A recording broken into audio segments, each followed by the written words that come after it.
বন্ধুরা, আমাদের জীবনও এক কুরুক্ষেত্র। প্রতিদিন আমাদের হৃদয়ে চলে এক অদৃশ্য যুদ্ধ, দৈবগুণ আর অসুরগুণের মধ্যে। ভগবান বলেন, মানুষ দুই স্বভাবের অধিকারী, একটি ঈশ্বরের দিকে টানে, অন্যটি অন্ধকারের দিকে। দৈবগুণ মানে নির্ভয়তা, হৃদয়ের পবিত্রতা, সত্য, অহিংসা, দান, করুণা, আত্মসংযম। যে মানুষ অহংকার ত্যাগ করে ঈশ্বরের শরণ নেয়, তার হৃদয়ে এই গুণগুলো ফুটে ওঠে শাপলার মতো।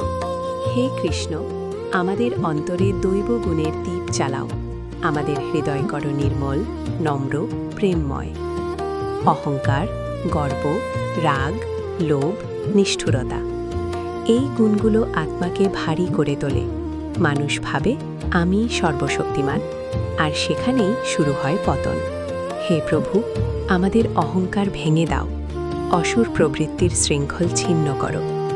ভগবান স্পষ্ট বলেন, কাম, ক্রোধ, লোভ, এই তিনটি হল নরকের দ্বার। যে ভক্ত এই তিনটি ত্যাগ করে, সে পায় শান্তি, সে পায় মুক্তি, সে পায় ঈশ্বরের কৃপা।